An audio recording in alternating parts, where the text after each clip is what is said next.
Supply for money, supply for money, supply for लिख लेंगे, of लिख लेंगे की बात, सप्लाई ऑफ मनी। ये वर्ड सप्लाई आप लोगों ने पहले भी पढ़ा है, कहाँ पढ़ा है? चैप्टर नंबर 2 में। वहाँ पे जो चीज़ें सप्लाई होती थी, यहाँ पे तो पैसा है ना, वहाँ पे क्या होता था? Goods, services. अच्छा, मैं अगर फर्ज करें ये मार्कर सप्लाई करता हूँ और मैंने अपने एंड कस्टमर को बेचा, तो वो एंड कस्टमर उसको इस्तेमाल करके ज़ाया कर देगा या आगे बेचता रहेगा? एंड कस्टमर इस्तेमाल करके ख़त्म कर देगा, ज़ाया कर देगा, आगे तो नहीं लेके जाएगा। मगर पैसा ऐसी चीज़ है कि हर बंदा दूसरों को आगे प्रोवाइड करता चला जाता है। ये बात हम लोगों ने कल देखी थी। Spending of one is the income of another. तो सप्लाई ऑफ मनी में सप्लाई रुकती नहीं है। हाँ, रिजर्व रेशो डाल के उसको कम किया जा सकता है, मगर उसको बिल्कुल ही ख़त्म किया नहीं जा सकता, अनलेस कि कोई एक बंदा अपने सारे पैसे उठा के बैंक में डाल दे और या अपने सारे पैसे उठा के जला दे, फिर आगे नहीं जाएंगे। क्योंकि अगर वो बैंक को भी देगा तो बैंक भी आगे उस पैसे को चला रहा होगा in the form of loan. तो अगर एक बंदा अपने सारे पैसों को आग लगा दे, तब सप्लाई ऑफ मनी रुक सकती है उस बंदे के लिए, ये आगे आने वाले बंदे के लिए, अदरवाइज ये रुकती नहीं। अच्छा, कॉलेज मुझे सैलरी देता है 1 लाख रुपए। मुझे पता है कि ज़रूरियात ज़िंदगी की जो चीज़ें मैंने बाय करनी है डेली बेस पे या मंथ बेस पे, दोनों ही, वो मेरा खर्चा आना है कोई अराउंड 40,000। तो ये 40,000 मैं अपने पास रखूँगा ताकि मैं फ्यूचर में इसको कंज्यूम कर सकूँ।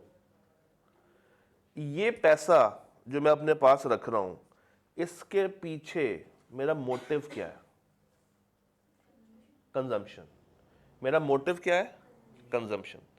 क्योंकि ये पैसा वो है जिसको अगर मैं बैंक में जमा करा दूं तो मैं हर वक्त ही परेशान रहूँगा। अगर साथ वाली दुकान से जाके भी मैंने कुछ बाय करना है तो उसको मैं क्या कहूँगा, मेरे पास डेबिट कार्ड है? नहीं, ये पैसा मुझे कैश की शक्ल में अपने पास रखना पड़ेगा ताकि मैं उसको फ्यूचर में कंज्यूम कर सकूं। तो 40,000 की एक खती रकम मैंने अपनी जेब में डाल ली। पीछे कितना बच गया? 60।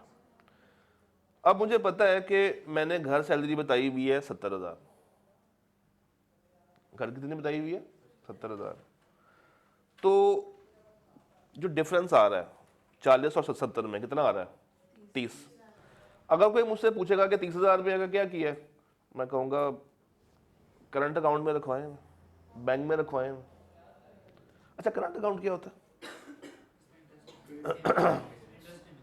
करंट अकाउंट में इंटरेस्ट नहीं मिलता, और कोई फायदा करंट अकाउंट का होता है? एग्जैक्टली, कभी भी आप पैसे विड्रॉ कर सकते हैं, आपको बैंक रोकता नहीं। तो 30,000 रुपया तो मैंने करंट अकाउंट में रखवा दिया, 40 जेब में डाल लिया और 30 कहाँ पे रखवाया? करंट अकाउंट में रखवा दिया। कितना बच गया अभी भी मेरे पास? 30। कुछ पैसा ये जो मैंने घर वालों से बचाया है 30,000, इसके अब 2 यूज होंगे। इसमें से 20,000 रुपया फर्ज करें मैंने सेविंग्स अकाउंट में रखवा दिया। अच्छा, अब सेविंग में मुझे क्या मिलेगा?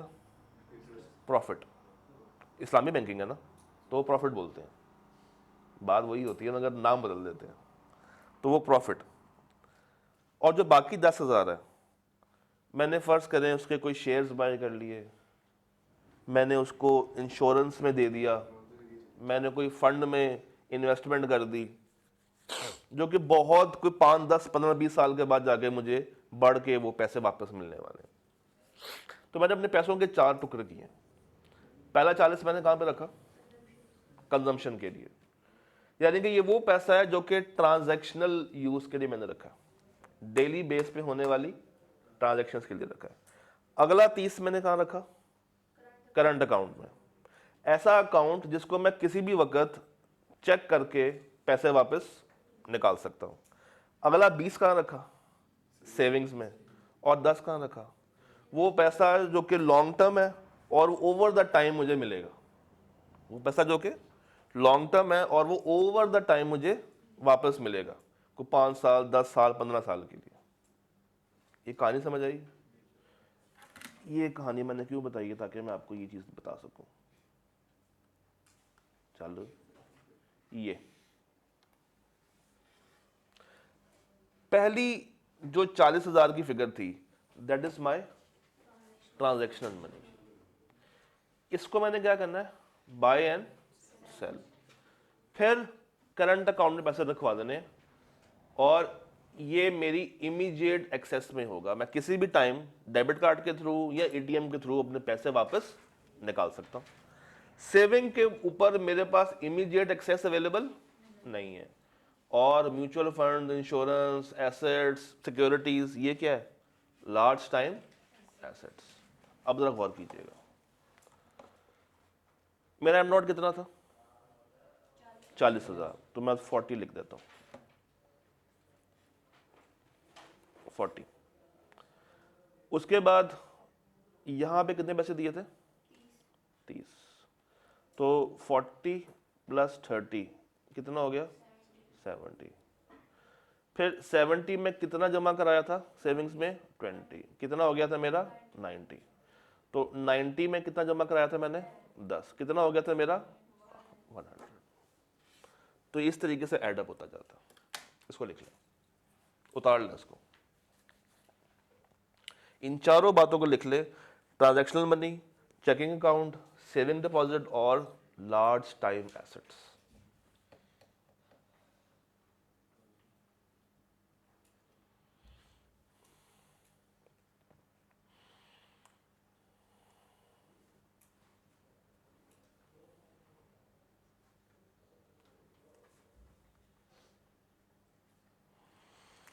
अच्छा, एक सवाल का जवाब तो दे। चलिए पहले लिख ले, फिर आपसे पूछता हूँ।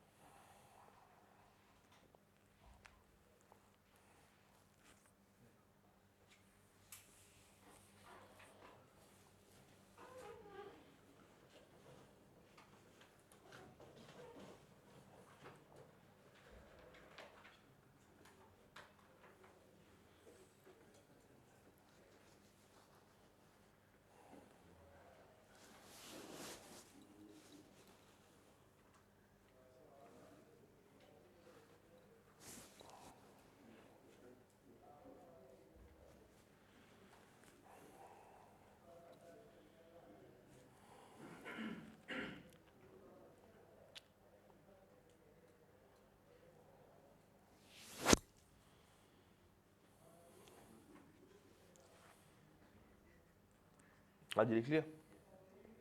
लिख ले, जल्दी से लिख ले।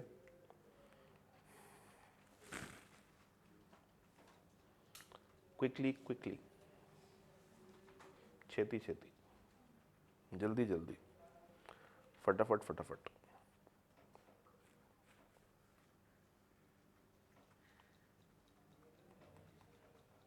कल्ला करा लो। ओके। लिक्विड या लिक्विडिटी को कैसे डिफाइन करेंगे आप लोग? लिक्विडिटी, जितना जल्दी कैश आप अरेंज कर सकते हैं, दैट इज मोस्ट लिक्विड। और जितना कैश आप बाद में जनरेट करेंगे over the time, that is उतना कम लिक्विड, इलिक्विड कह सकते हैं आप उसको। बात समझ आई? एम नॉट लिक्विड है कि इलिक्विड है? लिक्विड है। M1 लिक्विड है। अच्छा, M2 M1 के मुकाबले में ज्यादा लिक्विड है कि कम लिक्विड है? कम। और सबसे कम? M3। लिख लिया? चलो, समझ आ गई? ये जो हमारे मुल्क पे कर्जा है, क्यों हम नोट प्रिंट करके कर्जे उनके मुंह पे क्यों नहीं मार देते? रिजर्व नहीं है। और जितना पैसा मार्केट में ज़्यादा आ जाएगा महंगाई उतनी ही ज़्यादा हो जाएगी। तो हम ये काम नहीं कर सकते कि पैसा प्रिंट करें और वो क्या कहते हैं, आईएमएफ सरकार के मुंह पे मार दें। बात समझ आ गई? अच्छा जी, आगे हेडिंग खोलें जरा। Factors affecting money supply. Factors affecting money supply.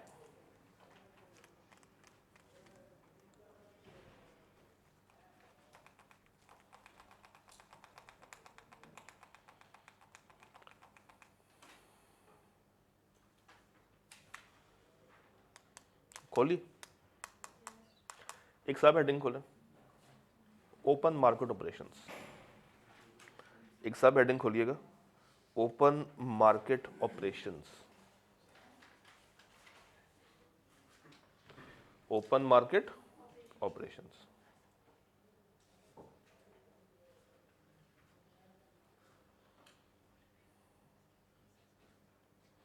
ये इसके ऊपर कल हमारी बात हुई थी।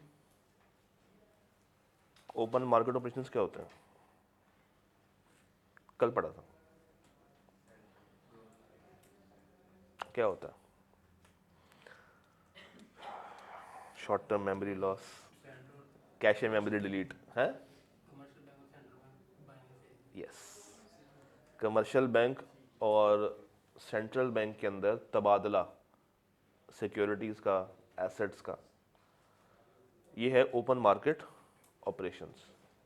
तो खुद ही बता दें, अब अगर सेंट्रल बैंक अपनी सिक्योरिटीज बेचता है, मनी सप्लाई कम होगी कि ज्यादा होगी?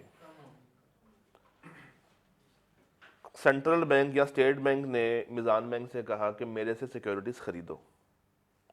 मिजान बैंक ने कहा जी जो हुक्म सरकार का। उन्होंने सिक्योरिटीज खरीद ली। उनके पास लॉकर में पैसे कम के ज्यादा? जब उनके पास पैसे कम, तो इन्वेस्टमेंट के लिए लोन कम के ज्यादा? कम। इंटरेस्ट रेट हाई और मनी सप्लाई कम। तो लिख लें, ये है आपका ओपन मार्केट ऑपरेशंस।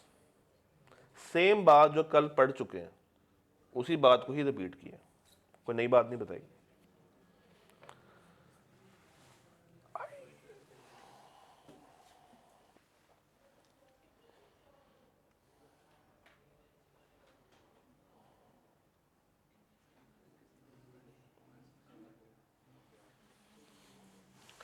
तो पहला फैक्टर जो कंट्रोल करता है मनी सप्लाई को, वो कौन सा है? Open market operations.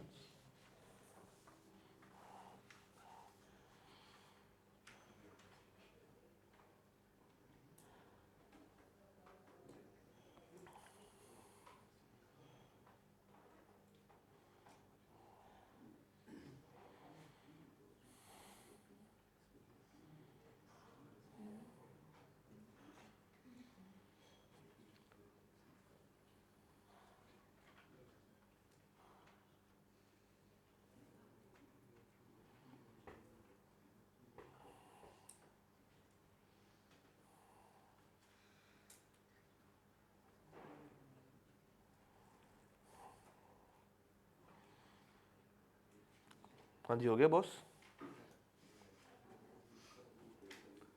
मोजेस सार्फिन, नहीं सार्फिन कस्टमर्स को कहते हैं। हो गया? अच्छा, अगली सब हेडिंग खोलें, बैंक रेट। ये भी कल पढ़ा था। Bank rate. बैंक रेट वो रेट होता है जिसमें सेंट्रल बैंक कमर्शियल बैंक को लोन देता है। तो अगर ये रेट हाई है, मनी सप्लाई कम होगी कि ज़्यादा होगी? मैं दोबारा पूछता हूँ। स्टेट बैंक ने मिज़ान बैंक को ज़्यादा इंटरेस्ट के ऊपर पैसे दिए, तो अब मिज़ान बैंक आगे सार्फिन को जो लोन देगा कम रेट पे देगा कि ज़्यादा रेट पे देगा? तो हमने एक तीर से दो शिकार किए हैं, बैंक रेट ज़्यादा, मनी सप्लाई कम। ये bank rate between two banks है। और इंटरेस्ट रेट क्या होता है? मीज़ान बैंक का इंसान को लोन देने पे इंटरेस्ट, हाँ कस्टमर के साथ। तो अगर इंटरेस्ट रेट भी हाई तो फिर भी मनी सप्लाई कम। ये सब हेडिंग 2 और 3 दोनों बना लें, एक बनाए बैंक रेट, एक बनाए इंटरेस्ट रेट, और दोनों में लिख लें रेलिवेंट बात।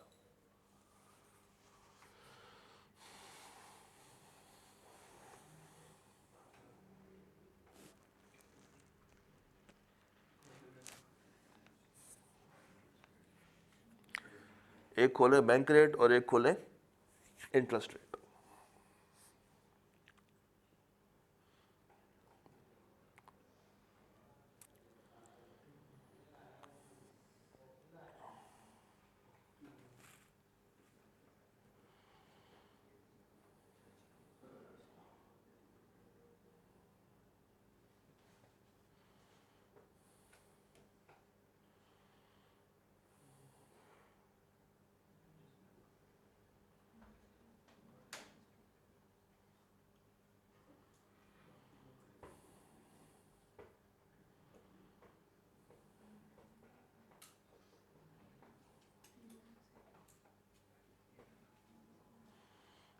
हाँ जी, हो गया?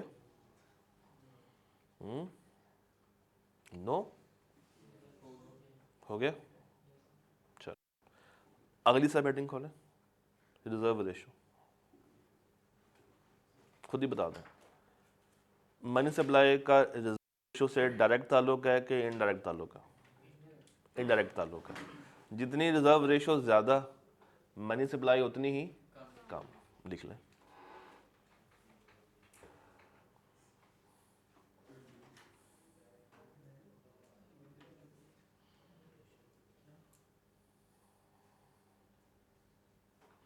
जितनी रिजर्व रेशो ज़्यादा, मनी सप्लाई उतनी ही कम।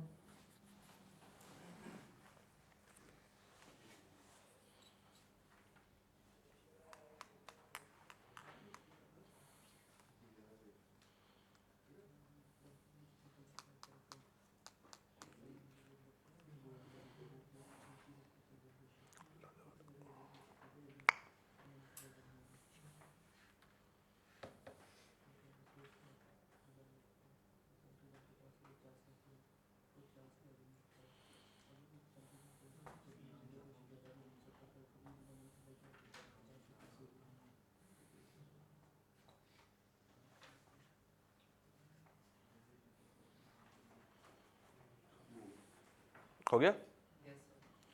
अगली हेडिंग खोलें, स्पेशल डिपॉजिट्स। स्पेशल या सब हेडिंग है ये, स्पेशल डिपॉजिट्स। स्पेशल डिपॉजिट्स,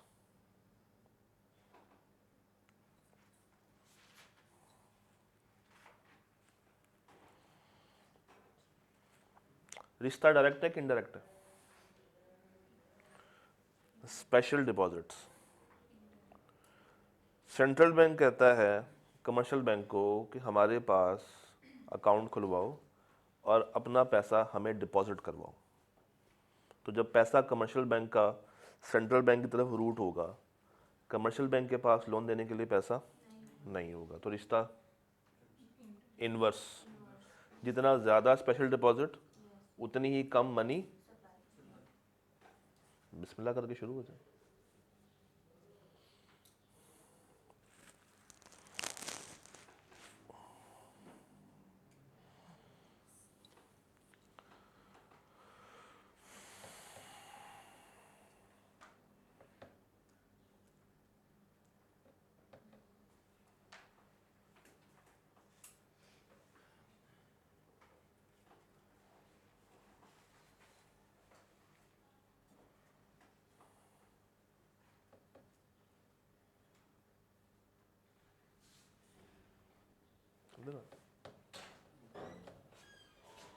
हाँ जी,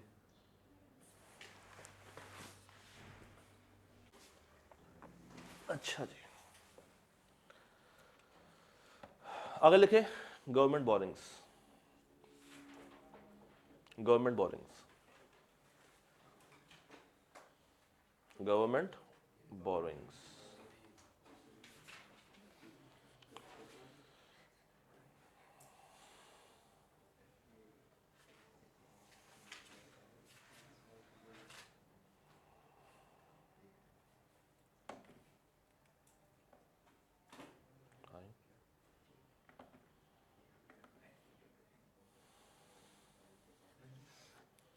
हाँ जी, मुझे खुद ही बता दें, गवर्नमेंट बोरिंग्स का क्या हिसाब किताब होगा? जब गवर्नमेंट सेंट्रल बैंक के थ्रू पैसा कमर्शियल बैंक से बोरो करवा लेगी, उधार पे ले लेगी, तो इंसानों को देने के लिए पैसा कमर्शियल बैंक के पास तो रिवर्स है, इनवर्स है। लिख ले, यही परेशान होते रहते हैं। सर चैप्टर नंबर 10 करा दें, पता नहीं क्या हो जाएगा हमें। कर लो कर लो। अच्छा, अब सिर्फ 10 ही करना है। 4 में भी आप लोगों ने कहना था ये तो मैं आता था। अच्छा चले, यहाँ तक आते हैं पहले।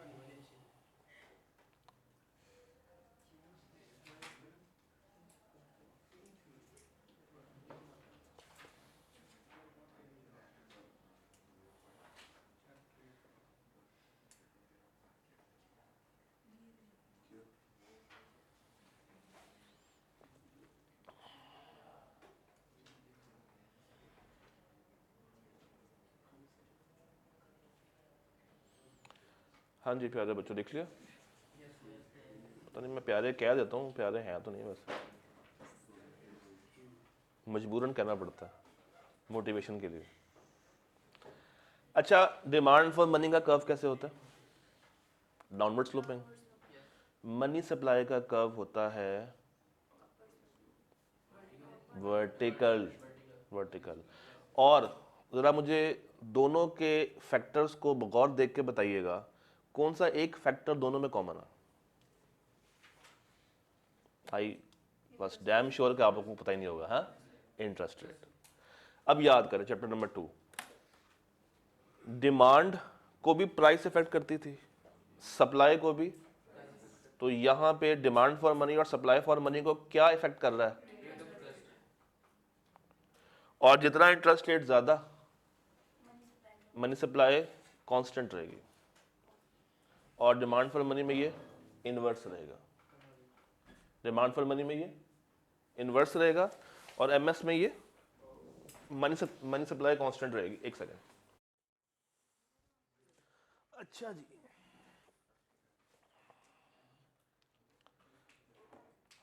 कहाँ थे हम? अच्छा, ये तो आपको डब्बे पता है ना? पढ़ लें एक दफा, जल्दी से पढ़ लो।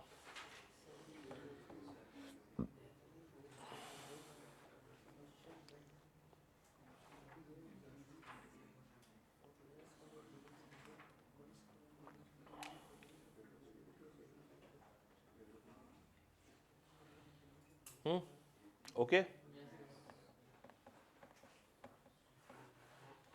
अब हेडिंग खोलें, मेन हेडिंग खोलें। मैं थर्ड टॉपिक पे जा रहा हूँ। थर्ड टॉपिक है आपका केन्जियन लिक्विडिटी प्रेफरेंस मॉडल। और आप लोग हेडिंग खोलें, हम इसको शुरू करते हैं।